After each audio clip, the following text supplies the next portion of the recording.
السلام عليكم ورحمة الله وبركاته.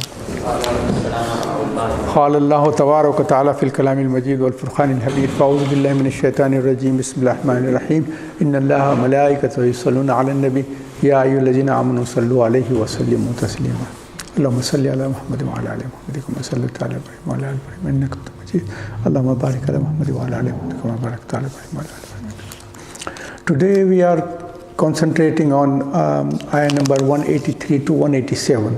Although our lesson was going to continue in the early pages, but because of the holy month of Ramadan, and these ayahs related to holy month of Ramadan, so we decided to concentrate on these ayah.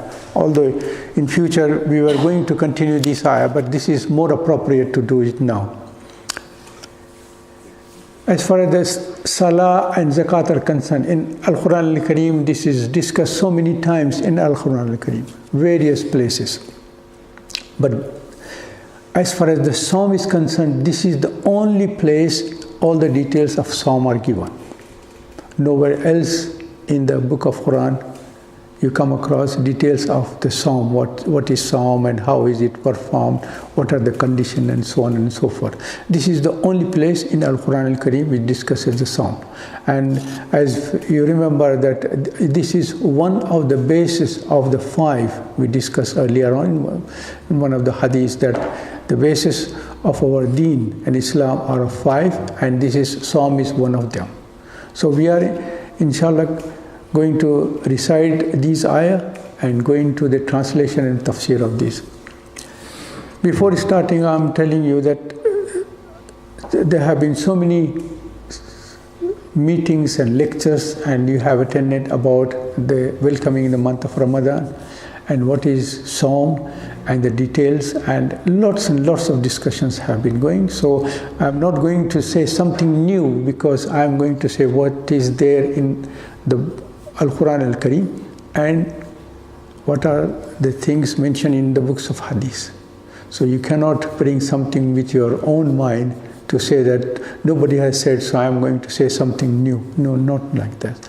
But inshallah, it will be repetition, but I apologize if it is, you already know all these things and I am just repeating to you. So without any delay, we'll start the recitation of Al-Qur'an Al-Kareem.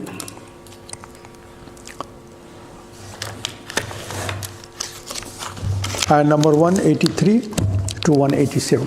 أعوذ بالله من الشيطان الرجيم بسم الله الرحمن الرحيم يا أيها الذين آمنوا كتب عليكم الصيام كما كتب على الذين من قبلكم لعلكم تتقون أياما معدودات فمن كان منكم مريضا أو على سفر فعدة من أيام أخر وعلى الذين يطيقونه فدية طعام مسكين فمن تطوع خيرا فهو خير له وأن تصوموا خير لكم إن كنتم تعلمون شهر رمضان الذي أنزل فيه القرآن هدى للناس وبينات من الهدى والفرقان فمن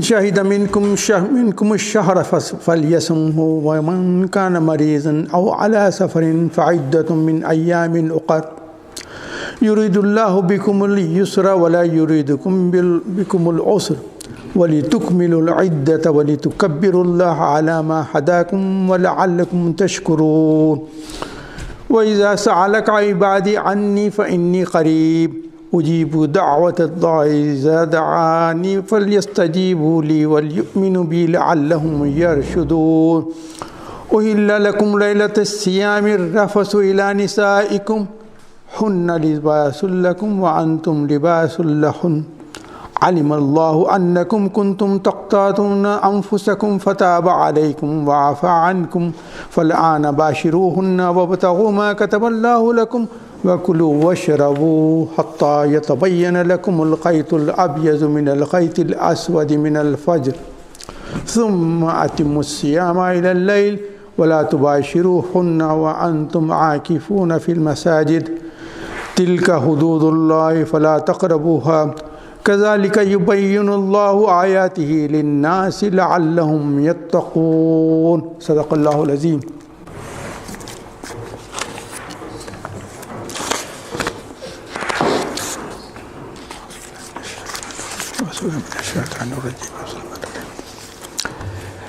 There's a little bit of explanation. I'll do it in these ayah. Ya ayyuhallazina amanu, O who you believe, kutiba alaykumus siyama kama kutiba ala allazina min qablikum la'allakum tattaqoon. Fasting is prescribed for you as it was prescribed for those before you.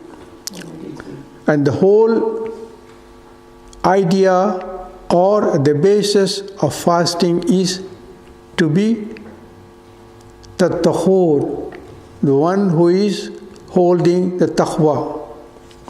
And that is mentioned that you may learn self-restraint. That is a way of asking you to have discipline, because you have got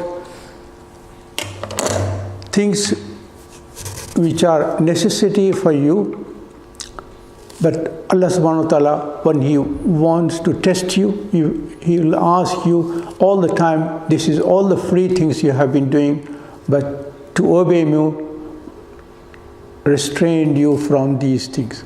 So what happens in Psalm?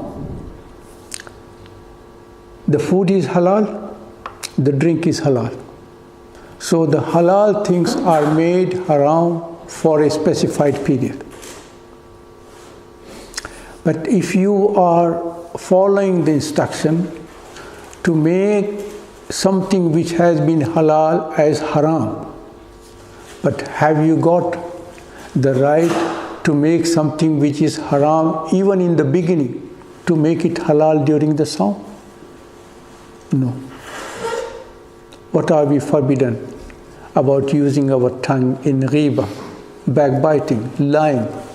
If somebody is fasting and indulge in backbiting, lying, saying something which is not supposed to be said, which Allah subhanahu wa ta'ala has forbidden.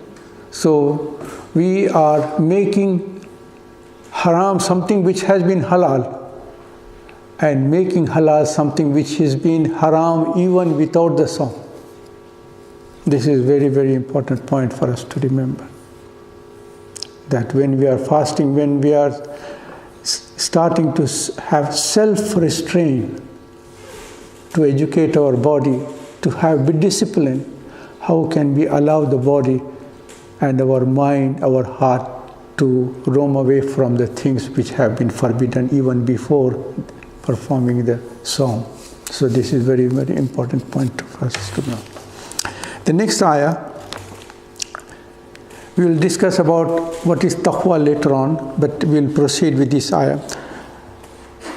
Then Allah subhanahu wa ta'ala says, أَيَّامًا مَعْدُودَاتٍ فَمَنْ كَانَ مِنْكُمْ مَرِيضًا أَوْ عَلَى سَفَرٍ فَعِدَّةٌ مِنْ أَيَّامٍ أُخَرَ وَعَلَى الَّذِينَ يُطِيقُونَهُ فِدْيَةٌ طَعَامُ مِسْكِينٍ فَمَنْ تَطَوَّعَ خَيْرًا فَهُوَ خَيْرٌ لَهُ وَأَنْ تَصُومُوا خَيْرٌ لَكُمْ إِن كُنْتُمْ تَعْلَمُونَ. Allah subhanahu wa ta'ala is telling in this ayah is very, very important for us to go through, because I am going to say something in explanation of this ayah which you may not be aware, or sometime the scholars might have not given the details of this ayah. It says ayyama madudat. What does ayyama madudat means? A certain number of days. Okay, so first a certain numbers of days, but if any one of you is ill, one condition, or on a journey, second condition, let him fast a similar number of days later on. And for those that find it extremely difficult to fast, now this is the third category. One is who is ill, one is a traveler. But if you are neither ill, not a traveler, okay, you are in your own place and you are healthy, but you are finding it difficult to fast. Like in summertime, it's a long face so many hours to fast. And somebody finds it, he's healthy, he's not traveling, but he finds it very, very difficult to fast. There is a ransom. This is called fidya. That is the feeding of a poor man. He that will give more of his own free will. So somebody has got money and they want to give some money as a fidya to somebody else. This is allowed, okay? Is better for him. But to fast is better for you if you only knew. Now, this ayah is nothing to do with Sawm Ramadan. It will be a little bit strange for you to understand, but this is nothing to do. This ayah is to do with the 10th of Muharram and 13, 14 and 15 of every month. If you brought the book of Hadith where Rasulullah told people when Rasulullah made a hijrah to Medina, and he saw on the 10th of Muharram the Bani Israel were fasting, and he asked, why are you fasting? They say it is 10th of Muharram because this is the day where Musa alayhi salam took us and crossed the sea, and after reaching the dry area we prostrated, gave thankfulness to Allah subhanahu wa ta'ala, and to remember this day every year we used to fast to show thankfulness and gratefulness to Allah subhanahu wa ta'ala. Rasulullah said that I am asking you, all of you, to fast on the 10th. And afterwards, Rasulullah started doing the 13th, 14th, and 15th, and they are called Ayyam Bad. They are the night in these three nights are lit because the full moon. So they are called white nights. Ayyam Bad. Bad means is egg. Egg. Can you see the whiteness of the egg? So Ayyam Bad is the lighted nights. So 13, 14 and 15. So 10th of Muharram and 13, 14 and 15 of every month were made compulsory for people to fast before the fasting of the month of Ramadan came. How this is different? Because Master Dr. Israr Ahmad did a lot of research on this, and then he came to the conclusion. And people were criticizing him. Then when he used to have a class, he used to discuss this and tell people that I think it might be my idea, but I don't have proof, but I'm telling you. But afterwards, when he did research, he found that Anwar Shah Kashmiri Rahmatullah alayh, he was the Shaykh al-Hadith of Deoband. And he mentioned in his book saying that this ayah is not to do with the Psalm of Ramadan, this is to do with the Psalm before that Rasulullah told. And then he showed to support him in Tafsir Kabir by Imam Fakhruddin Razi. In this ayah he has done research and he mentioned that this ayah is nothing to do with the Psalm of Ramadan, this is to do with the Psalm which were prescribed before. And to support his proof, he said, if you look at the word which is used,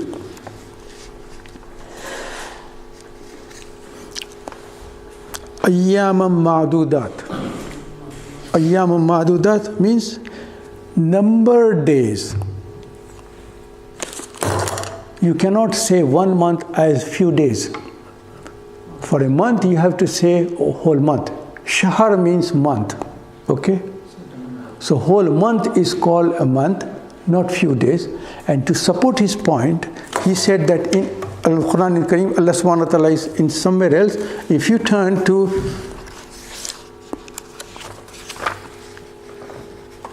page 49, 48, page 48, 48, ayah number 203. And I'm going to recite this ayah. A'udhu billahi minash shaitanir rajeem. Bismillahir. This is to do with the Hajj. And what happens in Hajj? When you are in Arafat and come back to Mina, how many days in Mina you stay after Jamrat? 3 days? 11, 12, 13th. 3 days. But some people want to stay for 2 days and go back.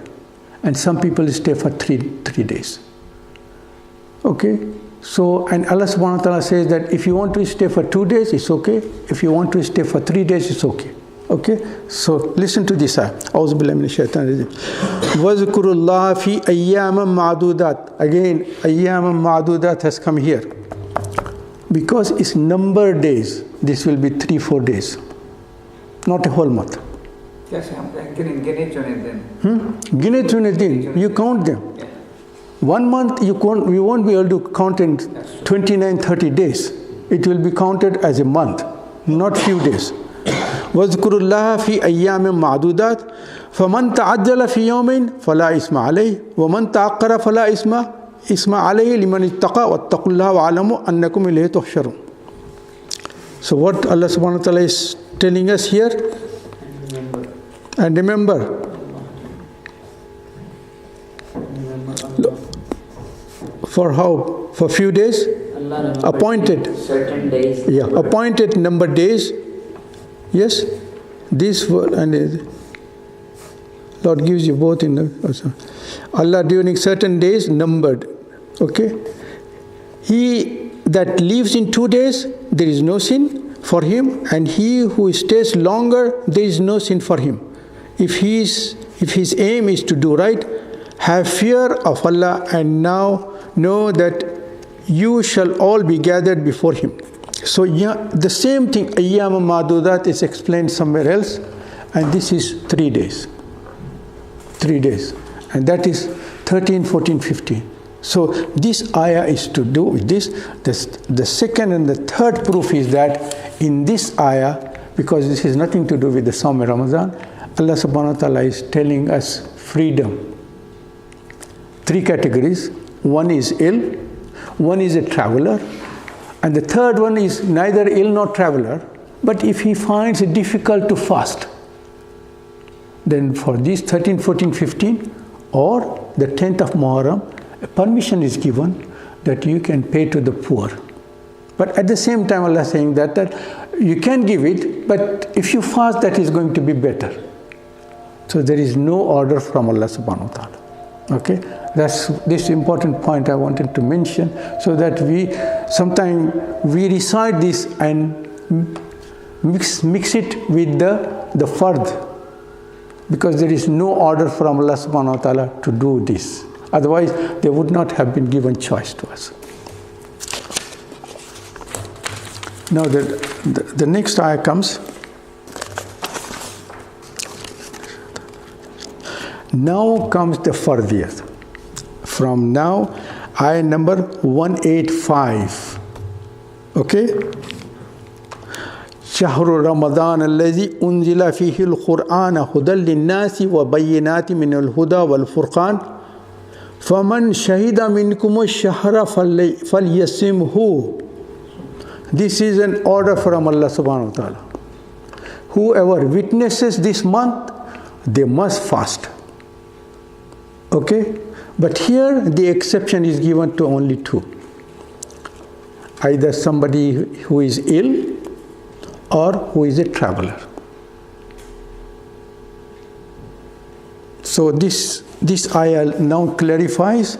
The first ayah is nothing to do with the Sawm and Ramadan. The second ayah, because there is an order. This is the word of Amr, means order from Allah subhanahu wa ta'ala. فَلْيَسُمْهُ, must fast. There is no exception now, except the illness or traveler. And there is nothing, a choice is given to you that you can do fidya or not fidya. No. This is, you must fast, except that if you are ill or a traveler, but in that case you have to fulfill it later on. But Allah subhanahu wa ta'ala is saying that Allah subhanahu wa ta'ala, for the person who is ill and who is a traveler, Allah subhanahu wa ta'ala says that I am not forcing them in spite of their illness, or if they are traveling and it's very difficult, I am not forcing you to fast. Allah subhanahu wa ta'ala says that يُرِيدُ اللَّهُ بِكُمُ الْيُسْرَ وَلَا يُرِيدُكُمْ بِالْعُسْرِ وَلِتُكْمِلُوا الْعِدَّةَ وَلِتُكَبِّرُوا اللَّهَ عَلَى مَا هَدَاكُمْ وَلَعَلَّكُمْ تَشْكُرُونَ. It doesn't matter whatever happens, you have to fulfill those fasts you have missed afterwards.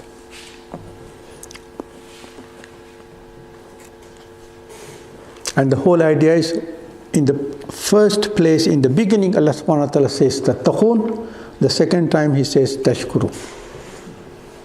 So as far as the siyam is concerned, the fasting concerned, one is taqwa and one is to be thankful and grateful to Allah subhanahu wa ta'ala. So our basis, the whole soul of fasting is of two things.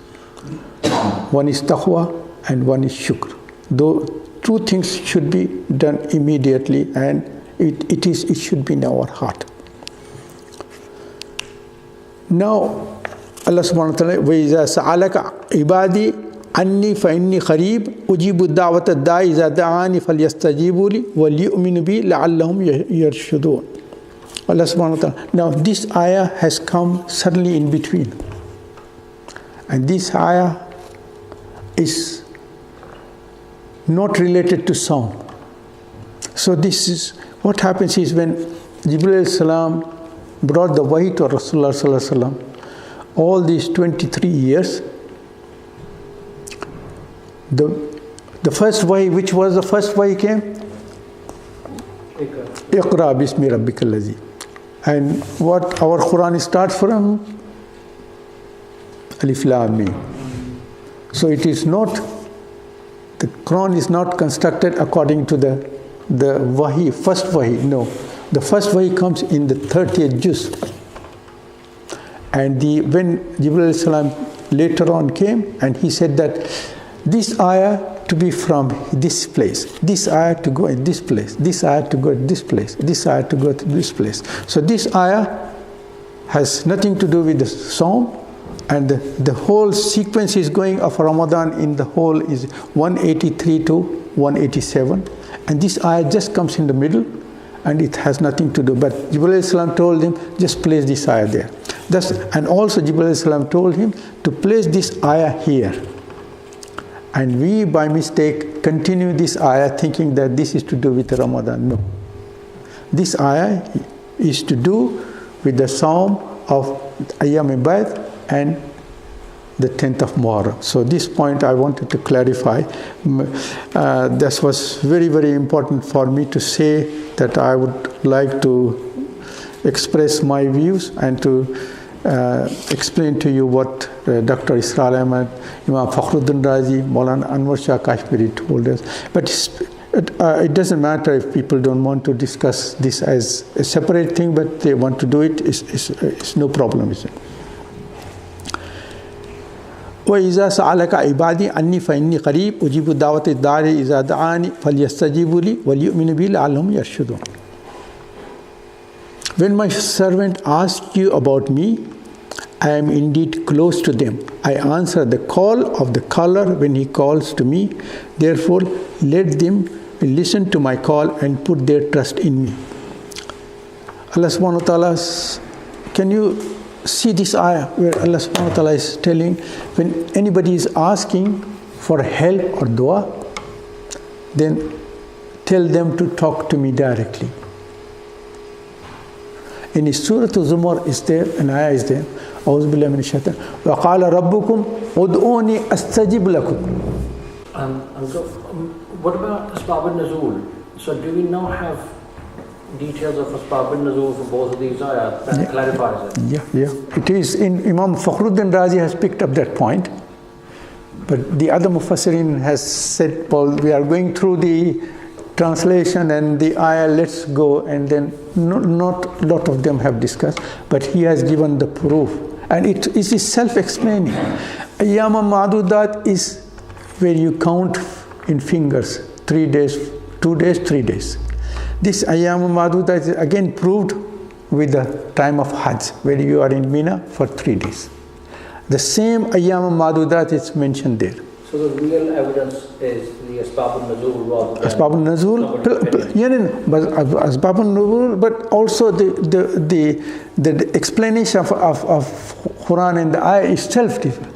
Because Ayyam Ma'dudat, where nobody is, Allah subhanahu wa ta'ala is not going to mention counting few days to a whole month.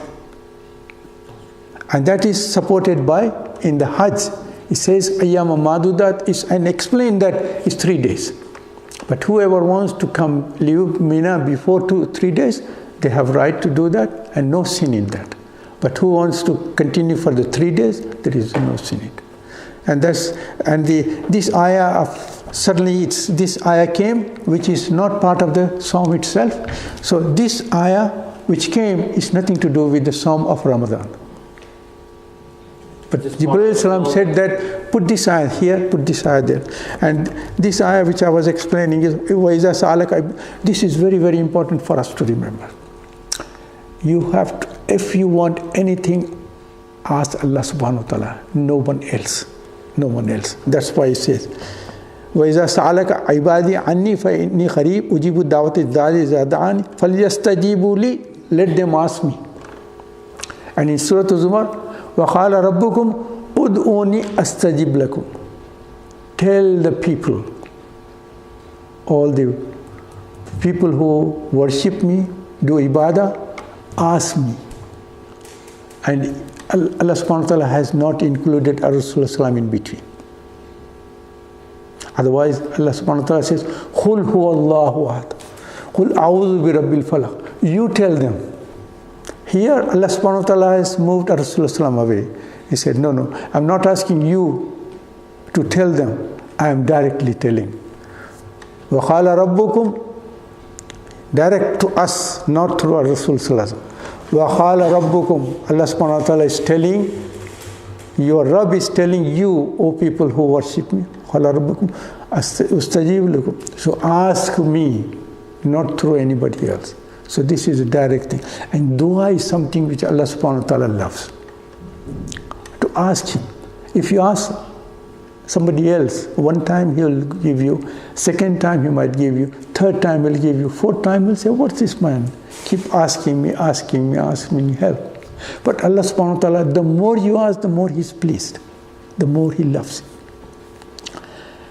I told this in one of the gathering and the people got very angry and about to hit me. So I'm telling you, please control yourself. What is the most important thing we love is something which we haven't got. If you ask a student who is going for GCSE, what is the most important thing for you? He said that I want to pass this exam with flying colors. Because he hasn't got with him. He wants to. Somebody who come from abroad and they are on a visit visa or something, ask them, which is the most important thing for you? He said, permanent settlement, that is the most important because I haven't got it. Somebody who hasn't got a house and roaming around here and there looking for, ask them, what is the most important thing in life for you? He said, a house of my own. And the youngsters, you see, they see lots of racing cars and this and that, and then ask them, which is the most important thing for you? He said, that car. Because he hasn't got it. So I said, all these things are there. This is for all of us to count. But I said, what is the thing Allah subhanahu wa ta'ala doesn't have, and that will be the most important thing for him. And then people got angry. Say, what are you talking about? You're telling something Allah doesn't have, and because he doesn't have, he will love that thing. I said, the same rule applies to Allah subhanahu wa ta'ala. They said, what are you mentioning? I said, Allah subhanahu wa ta'ala doesn't have to beg and ask dua for anybody. Does Allah have to ask anybody to help? No. So that is not there with Allah subhanahu wa ta'ala. That is the most important thing for Allah. He looks at people who are begging and asking. So making dua is something Allah loves because Allah doesn't have. So the same rule applies, that you don't have that thing, and that is the most important thing for Allah subhanahu wa ta'ala. That's very, very important. And if you look at the books of hadith as far as the dua is concerned, Allah subhanahu wa ta'ala loves the people who make dua.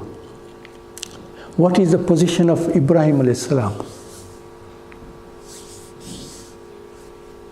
Imam al-Nas, Allah subhanahu wa ta'ala mentioned in the Qur'an. He is the leader of all the humanity. And as far as the prophets are concerned, he is called Abul Anbiya, he is father of all the prophets. And as for Allah subhanahu wa ta'ala is concerned, he is Khalilullah, the friend of Allah. And what happens? Ibrahim salam got married to Bibi. And then he is making dua, Allah subhanahu wa ta'ala, give me a son, so that he continues. And the way he makes dua, Allah loves it. He could have given the son the next year, or the following year, or the third year. No, Allah subhanahu wa ta'ala loves the way Ibrahim salam is making dua. He's not accepting, leaving it, leaving it, leaving it. Till how old is he? 80 years? 90 years? Who is making dua? The most important person. He is making dua, and his dua, Allah subhanahu wa ta'ala loves his dua. So if he gives the son, he will stop making that dua. So that dua is going on and on and on for so many years, from whom Ibrahim alayhi salam. Just one point I want to mention about Ibrahim alayhi salam. Musa alayhi salam, he was given order from Allah subhanahu wa ta'ala to go and talk to Pharaoh, but he had a little bit of speech problem with it, because his tongue was burned at the time when he was born. Do you know the story about this? Because the Pharaoh wanted to test, and then a burning coal was put and a red ruby was put, and he wanted to test. If he's the real prophet, he'll go for the ruby and not. If he's a normal child, the child doesn't know which is the two. So Musa was going for the ruby, but Jibreel turned him towards the burning coal. He picked it and put on the tongue, and that burned the tongue, and that caused a little bit of stammer in the tongue. So that's why then he asked Allah subhanahu wa ta'ala, give support with my brother. Yes. So he went, but at the same time he said, I fear Pharaoh. Then in Surah Taha, it's a beautiful ayah. Oh Musa, don't be fearful. I am with you, listening, and be with you all the time. You don't have to fear a Pharaoh. And that gave such calamity and support to Musa alayhi salam, that Allah is with me and he is seeing and supporting me. So he fearless goes to talk to Pharaoh, because he knows that Pharaoh can't harm him. But look at Ibrahim alayhi salam. No support be given by Allah subhanahu wa ta'ala to Ibrahim alayhi salam. And he has to go and tell the same thing what Musa alayhi salam told Pharaoh to Nimrud, saying that I am not going to worship you. Who are you going to? Allah subhanahu wa ta'ala. Who is your God that he gives life and death? And then he tried that one, and then he said, okay, my God brings the sun from east and that sets in the west, and so on and so forth. But there is no support to Ibrahim alayhi salam given by Allah subhanahu wa ta'ala that I am going to be with you, don't be fearful. But see, Ibrahim salam, but his iman was so strong, so strong. And the love of Allah subhanahu wa ta'ala was so strong. He didn't care. If Nimrod is going to kill me, doesn't matter. I am ready to die. But Allah subhanahu wa ta'ala saved him. So Ibrahim alayhi salam's dua, making dua. And when we make dua, just one day, what's happening? Tomorrow, is it fulfilled dua? No. What's happening? Why Allah is not listening to my dua? You don't realize sometimes that you make the dua, Allah loves your dua, making dua. And Allah loves people to ask Him. He says, وَقَالَ رَبُّكُمْ أُدْعُونِي أَسْتَجِبْ لَكُمْ إِنَّ الَّذِينَ يَسْتَكْبِرُونَ عَنْ عِبَادَتِي سَيَدْخُلُونَ جَهَنَّمَ دَاخِرِينَ. Whoever is proud not to ask me, I am going to throw them in the hellfire. This is Surah Al-Zumar. We are going to come later on. So this is very important for us to remember. And this ayah has come in between the whole topic of Psalm, and it has nothing to do with the Psalm. It's to do about asking Allah subhanahu wa ta'ala. If they want anything, ask Allah subhanahu wa ta'ala, and Allah subhanahu wa ta'ala is guaranteeing you. If you ask me, I am going to fulfill your du'as. This is a guarantee from Allah subhanahu wa ta'ala. So this ayah has come. Similarly, this ayah of non-fard Psalm has been put here. Before the first ayah of Psalm have come here. And what the people used to do before the psalm, and I'm going to just give you, in the beginning Allah subhanahu wa ta'ala says that I am making this fard on you to fast. The month of Ramadan, the fasting is going to make fard on you, but asking you to fast. First of all, Allah subhanahu wa ta'ala is saying that fasting is prescribed for you. But don't be fearful that this is only, you are the only one who have been given fast. No. Before you, all the people, all the ummah before you have been given. Ya ayyuhallazina amanu kutiba alaykumus siyam kama kutiba alal ladzina min qablikum la'allakum tattaqun. Before you, and that is number one is Sabi. Sabi were the people of Ibrahim alayhis salam time, but they changed themselves, accepted some orders and moving from some orders, and they were in, the majority of them used to be in a place called Haran, that was in Iraq, a place, and they used to worship later on moon, but they used to fast 30 days every year. This is in the Islamic encyclopedia books. The second group is the Jews, the Yahudi, Bani Israel. Musa alayhi salam went to get the Torah, and we studied in early ayat that it was for 40 days, 40 nights. And these 40 days he went with fast. So afterwards, the Bani Israel used to fast 40 days every year for that period when he went to collect the Torah. And this continued, and afterwards the scholars start changing. As they did the changes in the Torah, they say, oh, it's not compulsory for you not to fast. We are giving you permission to leave it. So this was left by Bani Israel fasting. Then the Christianity came, and Isa alayhi salam told them to fast again. They started doing, and then later on them. But in the Catholics, there is called the fasting of Lent, L-E-N-T. This is in the Bible, the fasting, Lent fasting. This is again, they made it easy. They say that you can eat in the morning and the afternoon and the night, but it has to be the same food. You cannot change it. So that is called their fast. Fasting means you cannot change the food what you have in the breakfast. If you want to eat at lunch, same. If you want to eat in the evening, same. So this is called fast of Lent. And then in India, the Hindus, they used to fast. Yeah, they call it Bharat, and they used to fast as well. And then, but their Bharat was, you are not allowed to eat cooked food, but you can eat fruits. Your fasting is for cooked meal, not for fruits. So they can drink and have fruit, but they used to call it as a fast. So this is the background of people who were before you. They used to fast as well. Now, can I ask a question? I want to be a bit attentive and try to answer it. You know, the Psalm of Ramadan is Fard. Is there any Fard Psalm apart from the month of Ramadan?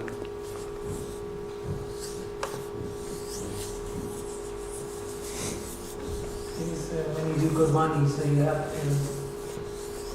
No, for Qurbani you don't have to fast. I'm talking about Fard, where it is an order of Allah to fast.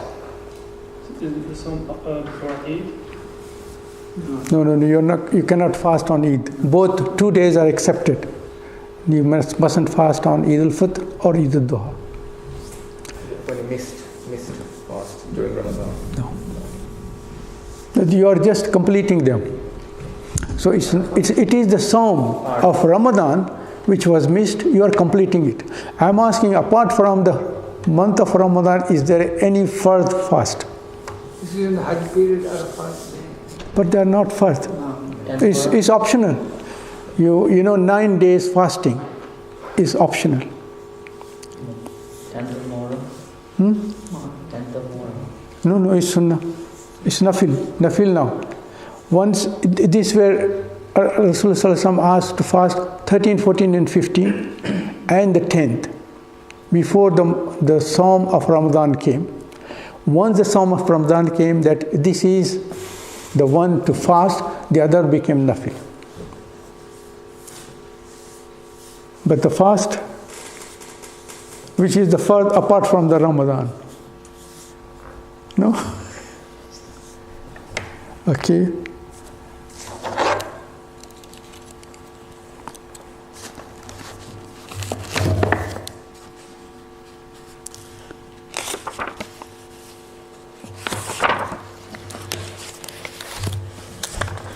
Page number is 865.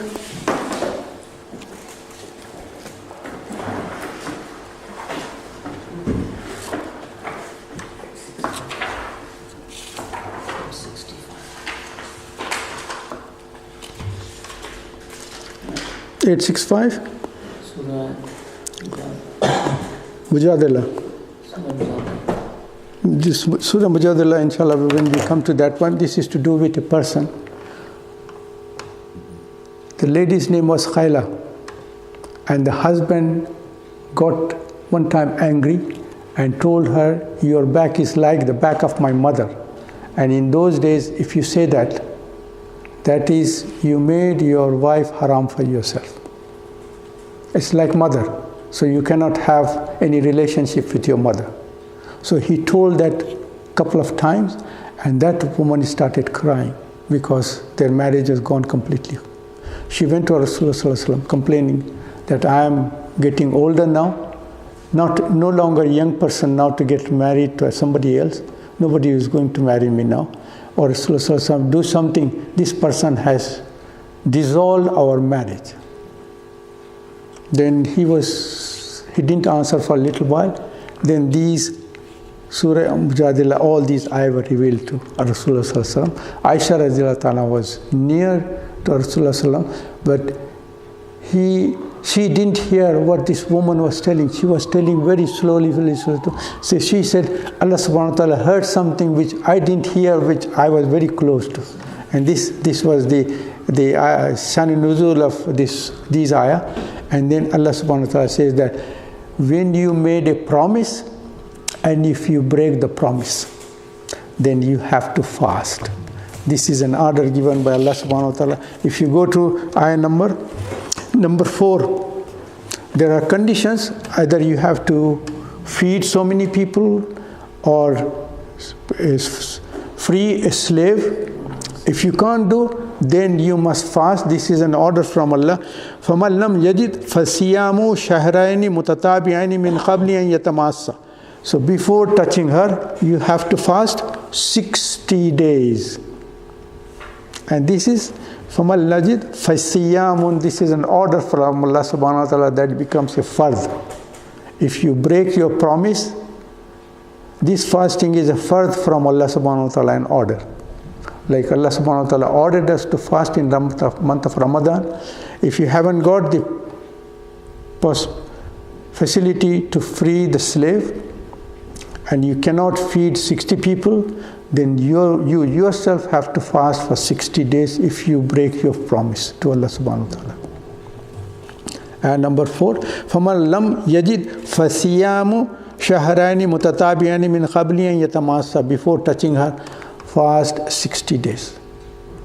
So now if anybody asks you a question, how many fast are there? 2. One is the month of Ramadan. And the second is when you break your promise and you haven't got the facility to free a slave or feed 60 people, then you have to fast yourself.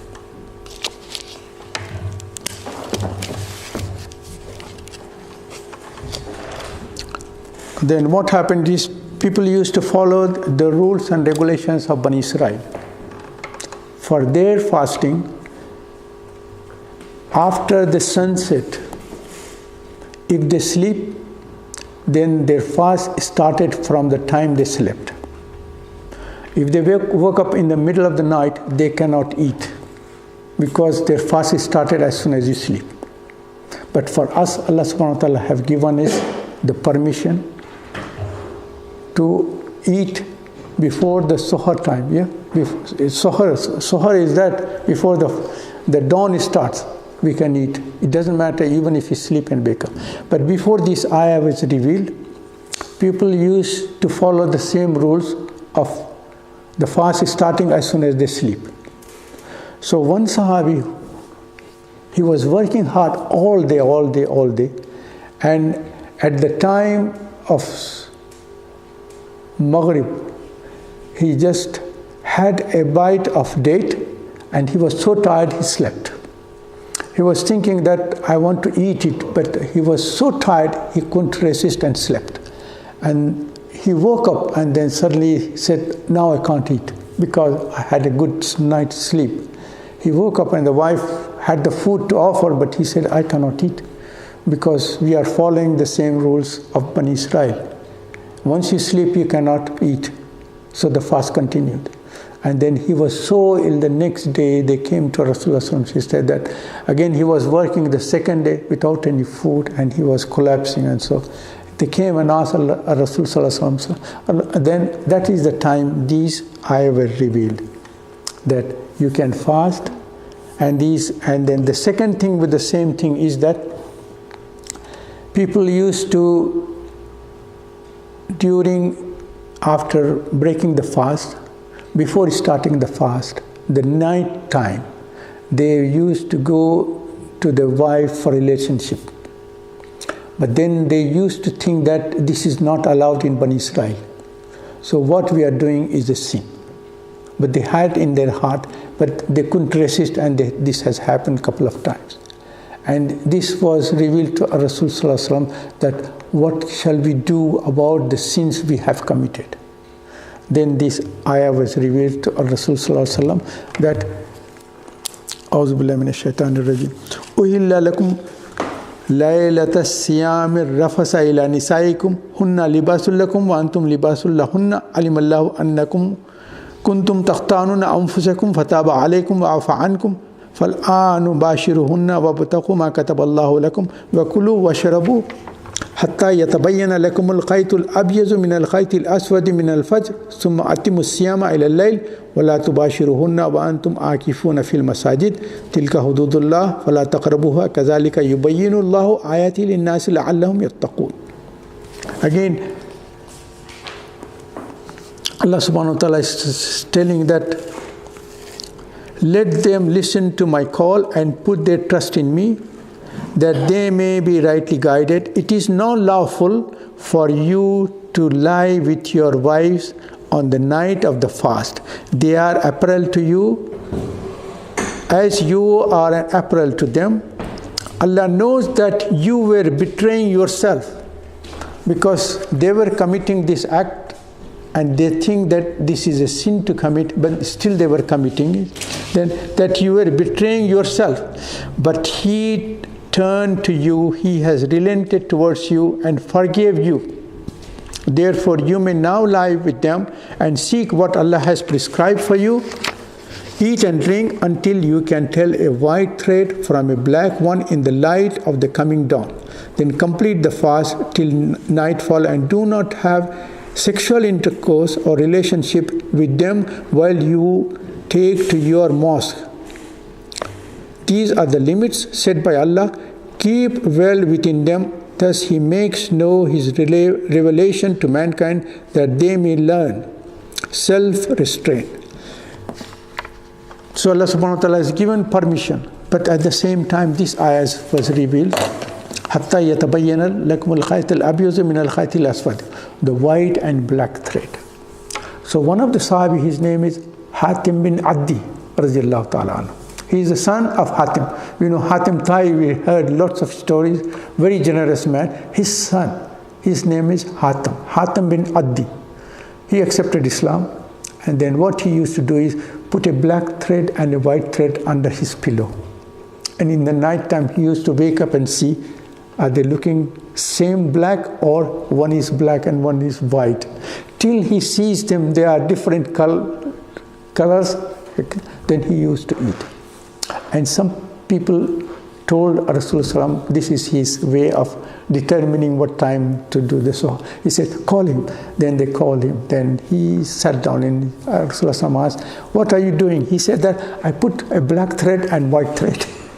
Because the Quran says that put there. And then I put, he said, no, it is not black thread and white thread. It is the night and the day. The day is white and the night is black. So dawn time is the one which shows the both night and day mixing together. And that is the time you can differentiate. The night is now leaving and the white day is coming. So you can have the white and the black thread. You can differentiate now. So that is not the white and black thread. It is the night and the day coming and joining together. This is what it is. That's why people, if we read the ayah and according to the translation, we try to make up our own mind. That's not right. So that's why the scholars have done the tafsir. And they have gone into the Shan-e-Nuzul. Shan-e-Nuzul is the best thing, which is the background how this ayah was revealed. Then you know what actually this ayah means. Otherwise, if while we are reciting Quran and going through the translation, we started making our own judgment. That's not correct. Yeah. Even books of hadith we go through, as I mentioned in the first lesson, Sahih Bukhari. We do just read the hadith and we form our own opinion. But Hafiz ibn Hajar Asqalani, rahmatullah alayh, one of the tabi'is, he has written 9 volumes called Fatahul Bari, explaining Sahih Bukhari. Sahih Bukhari is in 3 volumes, and that is explained in 9 volumes by Hafiz ibn Hajar Asqalani, explaining what this hadith means, because he is giving the background when Rasulullah told people what to do, what not to do. And he brought the background, said these people came along and they were asking this question, and in response to this, Rasulullah told this, and that is the background of the hadith. So that's the explanation of the hadith for us. One thing, because somebody asked about how we perform the salah, what is the correct way of performing the salah? And some people say that if you don't perform salah like this, your salah is invalid. Because I told you in the beginning also, when we did about holding tight the rope of Allah subhanahu wa ta'ala, I said this ummah is not to be divided. So any very, very strict scholar who want to say that those are following what I am telling you, they are on the correct path, the rest are the one who have lost the guidance of Islam. And what is happening now, there are very strict scholars of the Sunnah, they are telling the Shia are kafir, and the kafir are telling the Sunnis are kafir. So if we tell our group of ummah that you are kafir, then who is going to be the mu'min? Who is going to be blessed? Who has the right to enter the paradise? Because if we started deciding the fate of other people, that is wrong. So please, my request is, if somebody says like that, try to ignore it. You have got, alhamdulillah, facility to go through the translation of Quran, the tafsir of Quran, the books of hadith. You can go and check for yourself. If you start listening to one group and the other group and another group, then we are divided. We cannot come to be called as one ummah.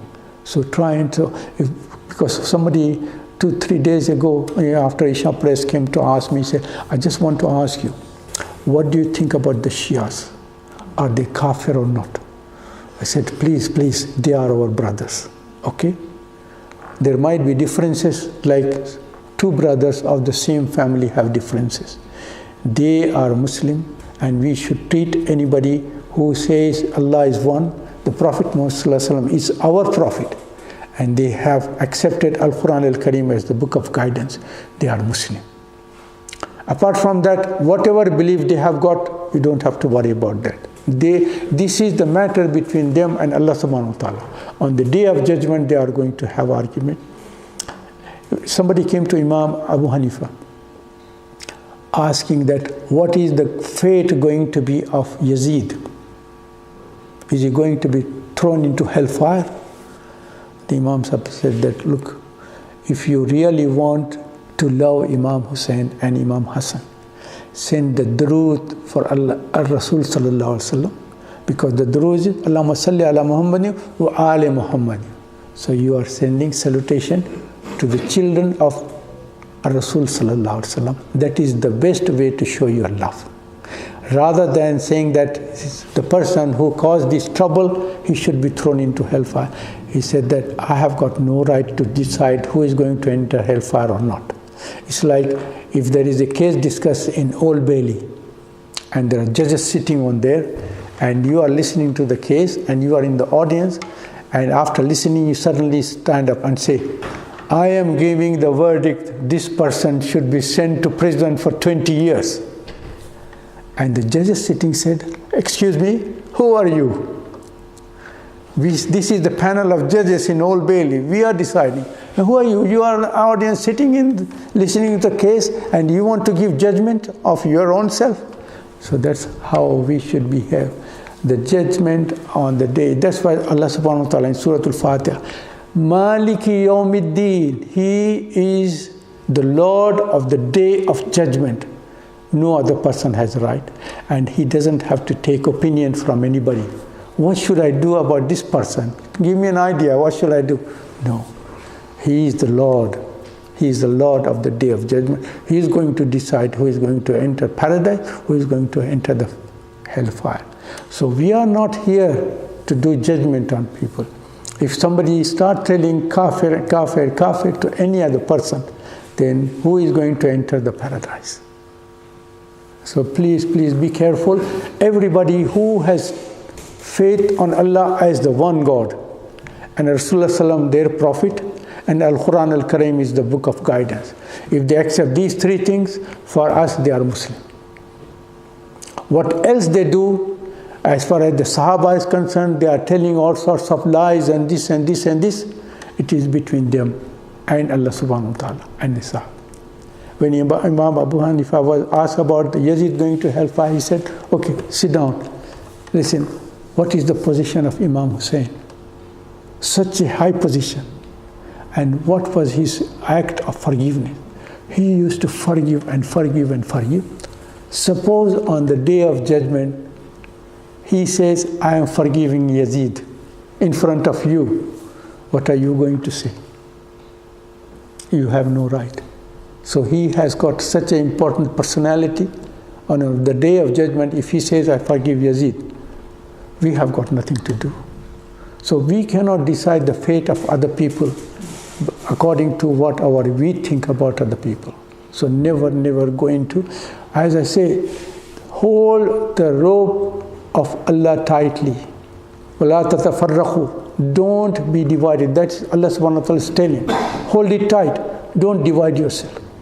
This is very important for us to remember. So anytime if you come across the videos or some scholar saying something about this and this and this, check for yourself. Do some research work. And you don't have to listen to any scholar, because I'm not talking about all scholars. MashaAllah, all the scholars we hear, they have very high status. They're very knowledgeable, and what they are telling to us is right. But I'm talking about those scholars who make it a point that they should be the leader of the community and people should listen to them.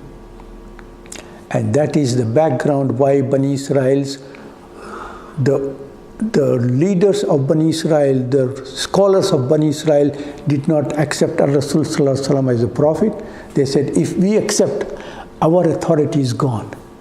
People come to ask rules and regulation to us, and they used to pay us money to ask the questions. Then if we accept, our authority is gone. So they did not accept. So if the same thing happens, those scholars who try to make it a point that every other group or person or scholars are wrong, I am the right person. For those type of scholars, we have got a lesson from Sahih Bukhari. They wanted to give judgment apart from the orders of Allah subhanahu wa ta'ala.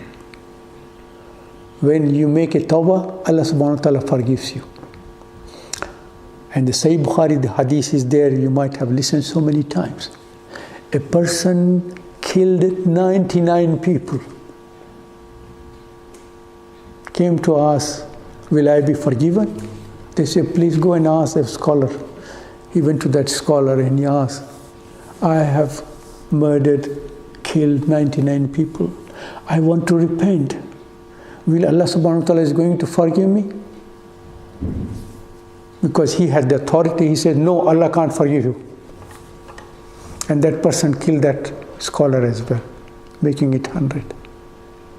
This is the hadith in Sahih Bukhari. And then he went and then asked people, what shall I do now? I haven't got any scholar to say. They said that there are some righteous people in this city.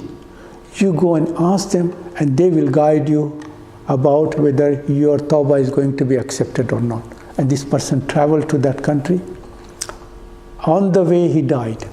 The angels are coming to collect the soul.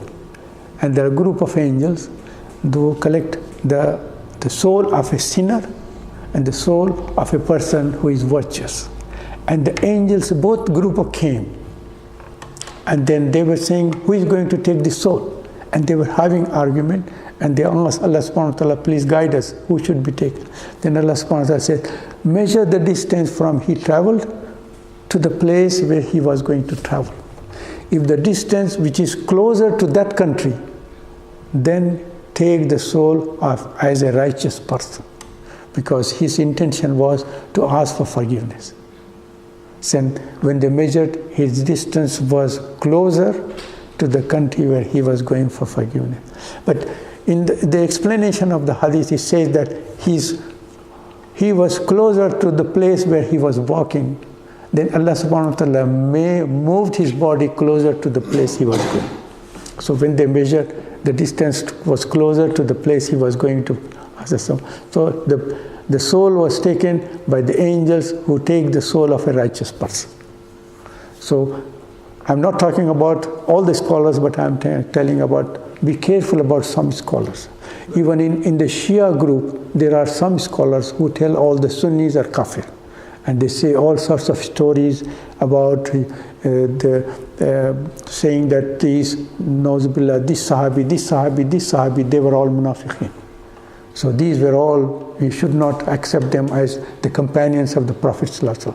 So these scholars, but the righteous scholars who are broad-minded, they never say anything bad about any Sahabi. I have listened to some of these Shia scholars' speeches as well.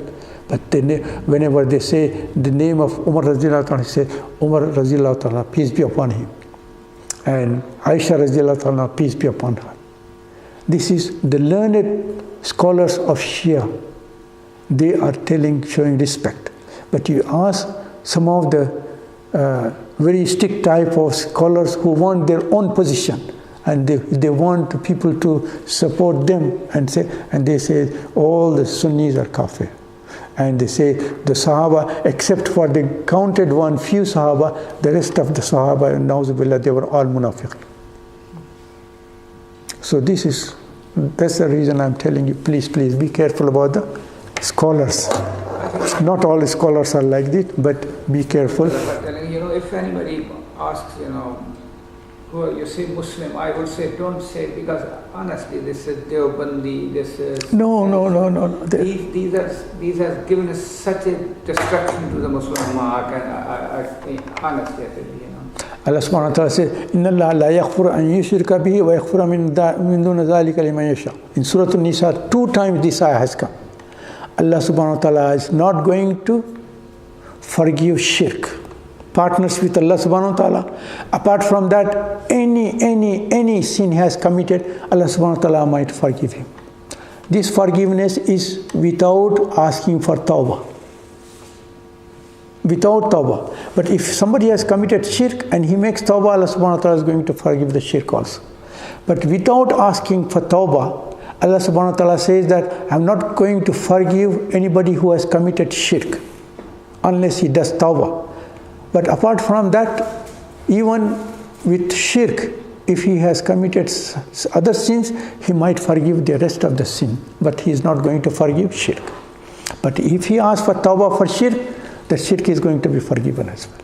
That is the beauty of asking Allah subhanahu wa ta'ala for forgiveness. The next ayah, one thing we discuss here is about itikaf. Itikaf is the one which we enter the mosque asking to remain in this mosque for a certain period.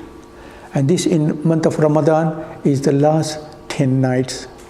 Or sometimes they say that if they have missed at least 5 nights or even 3 nights to fulfill, and they stay in the mosque. If you are staying in the mosque, all these rules and regulations of having any relationship with the wives are forbidden. Even in the night time, you are staying in the mosque, you cannot break your itikaf, go and have relationship and come. Once you have committed for itikaf, you stay in the mosque and do not do anything of such. But itikaf is also nafil. Remember that every time you enter the mosque, have a niyyah that Allah subhanahu wa ta'ala, I am entering this mosque. Till I leave this mosque, I am in itikaf. And that's called nafil itikaf. And you are going to get the virtues of itikaf, of nafil, as long as you stay in the mosque. You can perform one salah, stay as you have made an intention of itikaf till the next salah, and after the next salah you can go, and then your nafil itikaf is continued. So Allah subhanahu wa ta'ala says that once you have made itikaf, akifin, then you cannot have relationship. وَلَا تُبَاشِرُونَ وَأَنْتُمْ عَاكِفُونَ فِي الْمَسَاجِدِ تِلْكَ حُدُودُ اللَّهِ فَلَا تَقْرَبُوهَا كَذَلِكَ يُبَيِّنُ اللَّهُ آيَاتِهِ لِلنَّاسِ لَعَلَّهُمْ يَتَّقُونَ. These are the boundaries of Allah subhanahu wa ta'ala. What is the boundary?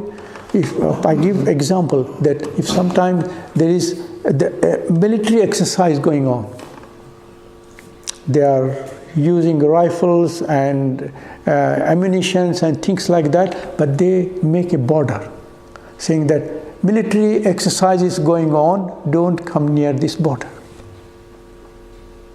So anybody will try to cross the border? No.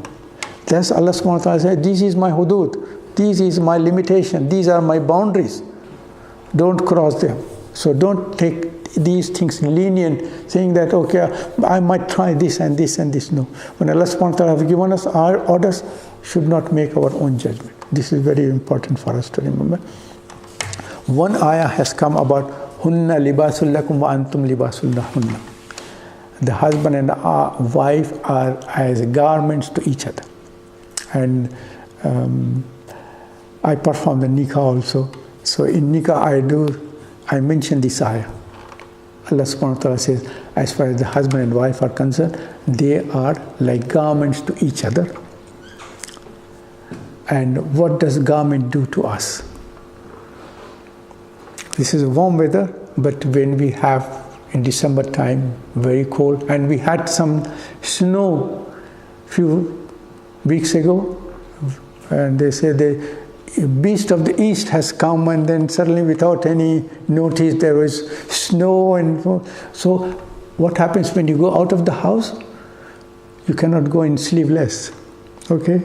You have to wear something warm. And what is the purpose of the garment you are wearing? Is to protect you from external harm. So I said the husband and wife should be there to protect each other from external harm. That is the example given as a garment.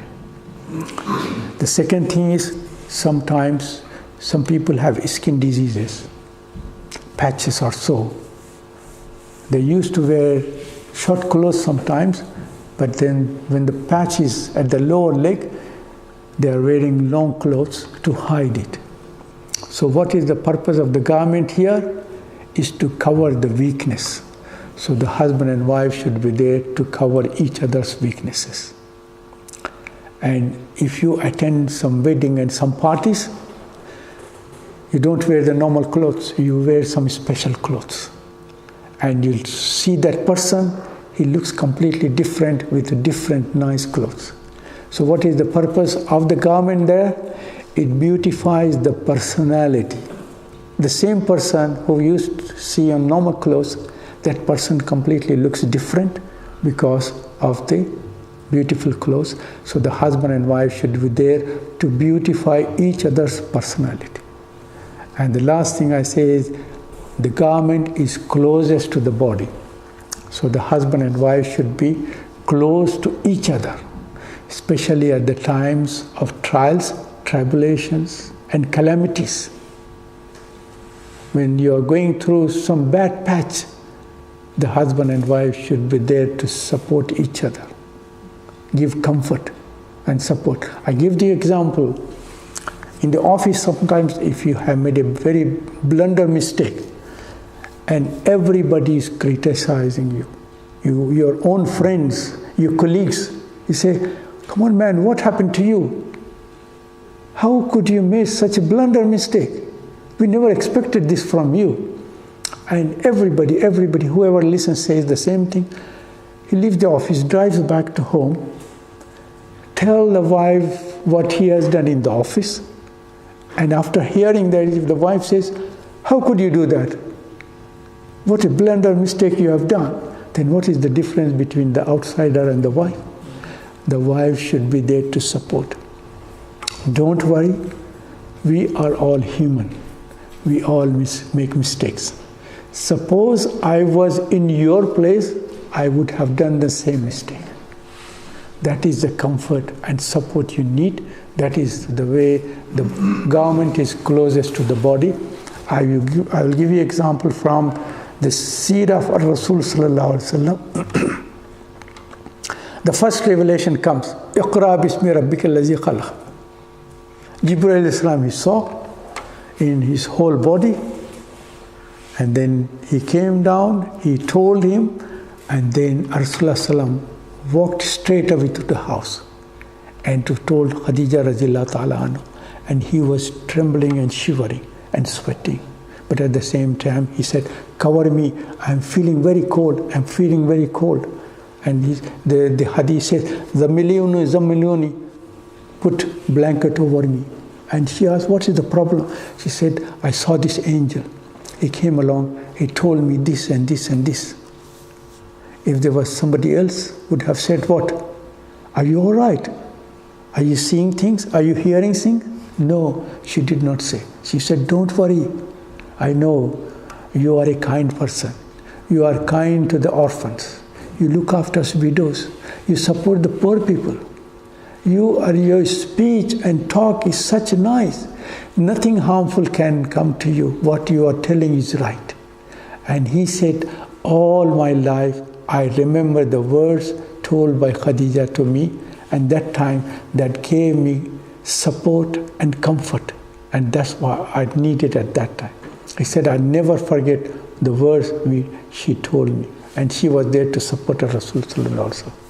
So the garment beautifies the personality, closest to you, is protection from external harm, and covers your secrets.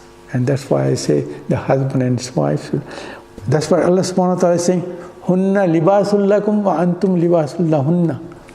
Just one word as a garment is mentioned by husband and wife, but it has got this vast meaning in, because every ayah of Al-Qur'an al-Karim is a miracle. If you go into the details, it opens up things for you. So, one more thing about the psalm itself is, the most common hadith mention is about before the starting of the psalm, the last day of Shaban, Rasul sallallahu alaihi wasallam told the Sahaba, asked them to come near, and this hadith is narrated by Salman Farsi radhiyallahu ta'ala. And this is in all authentic books of hadith relating to the month of Ramadan. And this is explaining that Allah subhanahu wa ta'ala is sending you a month of blessing for you. And this is the whole month. This is the month full of benefits, full of virtues, full of all the things you can ask Allah subhanahu wa ta'ala. And Allah subhanahu wa ta'ala is very generous. And there is, out of 8 gates in heaven, one gate is called Bab ar-Rayyan. And this is the gate through which the people who fast are going to enter. So Allah subhanahu wa ta'ala has given importance to the month of Ramadan. For the Psalm have made a special gate in heaven for the people who fast, showing special conditions, making their position great as far as entering paradise is concerned. So this is explained in this hadith. And I want to mention about Salman Farsi. This is my weakness. Whenever I narrate hadith, I want to tell who is the narrator and background of the narrator. Salman Farsi, he was born in Iran. And he was the son of the person who was in charge of the fire, putting fire. And the people of Iran, they used to worship fire. They were fire worshippers. So who has the highest position in that place is the person who is in charge of the fire, who puts the coal and also the wood and everything to keep the fire burning. And he was the son of this person who has the highest authority. But Salman Farsi, and his name was called Maba. So he used to see, and then he used to think about God. We worship God, but this we worship fire, and my father is in charge. He's putting these. Suppose if he stop putting, this fire will be gone completely. So how can this be a God we are worshipping, which is weaker and depends upon my father putting the coal and the wood? He said, no, I can't accept this as God. So he went in search of the truth. And he came across, that time is the Christianity. He came across the scholars of Christianity. And he saw people going and listening. He went and listened to this person. And then he realized that what these Christian scholars saying, that is correct. Because God is the one supreme who is in the heaven. And he has got orders given to us and so on and so forth. So he started attending there.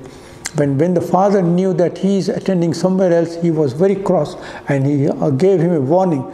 If you don't stop doing, I'm going to punish you, and so on and so. So he ran from his house to another monastery to go and attend there, and he spent his time learning Christianity and how to worship God, Allah subhanahu wa ta'ala.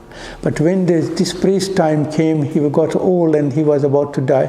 He said, my son, I know you have got so much enthusiasm about learning the Christianity and want to be close to the God Almighty, but my time has come to end and I am going to leave this world. He said, what about me? He said, I know another scholar. You can go, because I know the eagerness you have got. You need to go and learn from somebody else. And he pointed out to a scholar far away. So he traveled to that scholar. This second scholar, when his time was coming, he said, I realize that you have come to learn, and I see you are more enthusiastic. Now the time has come to go another scholar. So he went to the third scholar, and the third scholar, when he was dying, he said, there are no more scholars left as far as my knowledge is concerned. He said, what about me? He said, according to our books, the last prophet is going to come, and he is going to fulfill all the desires and questions you are asking. He said, where can I find him? He said that he is going to come to a place called Yathrib. Because the name of Medina, before it was Medina, is the meaning of Medina is a city. Why we call Medina? Is Madinatun Nabi, the city of the Prophet. Before that, it was called Yathrib. He said, go to the place called Yathrib, the place of date palm trees. The last prophet is going to come. So he was captured and sold to the people of Medina, Yathrib. One of the Bani Israel bought him, and then he asked him to work in his field, in his farm. So taking in charge of the date trees. So he used to climb and collect dates and come down. And so one time he was up on the tree, and his master was there, and suddenly his close friend came to him and telling him that, did you hear that? He said, what? He said, that man has come from Mecca, and he has declared himself as the last prophet. And you remember, we came from Baitul Maqdis to Yathrib. Our book also said that the last prophet is going to come. And I think he might be the last prophet. And the owner said, don't say anything, because that person is not from Bani Israel. He is from Bani Ismail. Because Bani Israel are from the son who is chosen. Ishaq alayhi salam is called the chosen son, and Ismail alayhi salam is Nauzubillah, is called the cursed son. So how can a prophet comes to a cursed son? All the prophet comes to the chosen son, because all the prophets came to Bani Israel. He said, no, don't accept.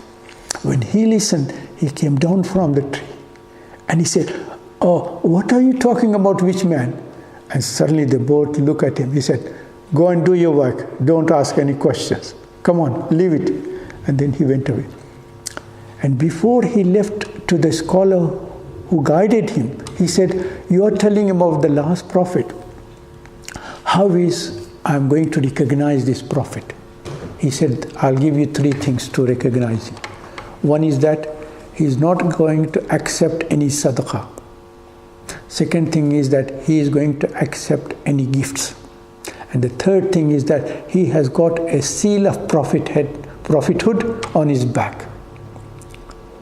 He said, okay. So as soon as he heard, then his mind is thinking, I must test this man with these 3 questions. If it fulfills, then I will accept him as a prophet. Then a couple of days later, he said, asked his master, can you give me a break for a couple of hours? They said, okay, you have been working hard, you can go for 2-3 hours. So he collected some dates, and then he went to the Rasul Sallallahu Alaihi Wasallam, asked people, where is the person who declared? They say, go this way, and go. He's sitting there. He went, and then he saw he was sitting, and lots of people sitting around him.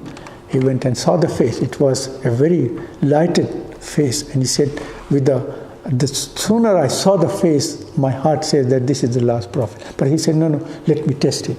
He went and sat down. Once he finished the sermon, he brought some dates and put. He said, what is this? He said, this is a sadaqah. Rasulullah said that, I don't take sadaqah. Divide it and give it to the poor people. So he said, okay, one answer got. Went back. A couple of days later, again he brought some dates. Sat down and listened to the Prophet ﷺ. At the end, he offered the dates. He said, what is this? He said, this is a gift. He said, oh, I can take gift. And he ate some and he gave to his companions. And then he sat down. He said, yes, anything you want to ask? He said, yes. And then he explained everything of his life story. Rasulullah was very interested. He said, come to my back. And he lifted his garment, and he saw the seal of prophethood in the shoulders, between the 2 shoulder blades. There was a raised area, and that is the seal of prophethood. And Salman Farsi came closer and he kissed the seal of the prophethood, and he came and sat down. And Rasulullah asked, who are you and what's your name? He said, my name is Maba, and I come from Iran, Faras. And he gave all the story. He said, look, no, Maba is not the correct name. I'm giving you the name Salman. So from today onwards, you will call yourself Salman. But there is no family. But in Arab, people cannot have just a name. They have to have the name of the father. Their name should be there, Ibn so-and-so. Then he said, what shall I say? Rasulullah said, Salman ibn Islam. From that day, Salman Farsi was called Salman ibn Islam. We are going to, how many? 5 minutes left. Salman Farsi's one very important point I want to mention is that Battle of Khandaq, the trenches. 10,000 people came to attack the Muslims, and they were few in number. They said, we cannot fight. Then Salman Farsi said, in forest what we do, if the army is very big, we dig trenches so that they cannot move straight away. Once they have to pass through the trench, with the arrow we kill them. The whole army cannot come into the trench at the same time. So few people come and we kill them. The rest are waiting for their turn, so they cannot cross. So that's why the whole thing was saved. And after the mushrikeen went away, everybody was praising Salman Farsi. And they said, because Salman hasn't family, he is from our family. The Muhajirin was telling, he's from us. And the Ansar was saying, no, he's from us. And he said, who shall I accept? If I accept this group, that group will be unhappy. Rasulullah came, what is happening? They said, no, this group want him to be faithful. Rasulullah, don't worry, don't fight. Salman is from my family, my Bait. So that is the high position given to. And then nobody could have fought when Rasulullah said he is from mine. So in this hadith of Salman Farsi, he said, the month of Ramadan is coming. Awwalur rahma, awsatuhu maghfirah, wa akhiru itqum minan nar. The first part is Rahma, the second part is Maghfirah, the third is Natfuna. But Imam Ghazali says that explanation of this hadith is that people are of three types. Ordinary people who fast is mouth and stomach, they are ordinary. The second group is Khawaz, whose fasting is not only fast of mouth, eyes, ears, hands, feet. Normally you are looking at WhatsApp and television and this and that. But once you are fasting, your eyes should be fasting as well. Okay? And here, listening to the music, once the month of Ramadan comes, the fasting is of the ear. And the tongue always speak whatever is permitted. And so on and so forth. So this is the second group. The third group is the fast is of the heart and the thoughts. So you don't even let any thoughts coming into your mind. So that is, so for the people who are of the third group, very highest, from them, it is rahmah from the beginning. For the second group, a little bit lower, there is maghfirah, blessing and forgiveness. And the third group is just the mouth and the stomach. There is itqum minan nar, freedom from the hellfire. This is the explanation. So, subhanakallahumma bihamdika nashhadu la ilaha illa anta nastaghfiruka wa natubu ilayk. Pray to Allah subhanahu wa ta'ala, give us the maximum of this holy month coming. Give us life enough to witness the whole month, fast whole month. Give our hearts purification, and the eyes and the tongue and the ears and the heart. Purification, purification, purification. And bless us to be the part to fulfill the requirements of Laylatul Qadr. One night, 82.5 years, virtues are going to be given to us. Subhanakallahumma bihamdika nashhadu la ilaha illa anta nastaghfiruka wa natubu ilayk.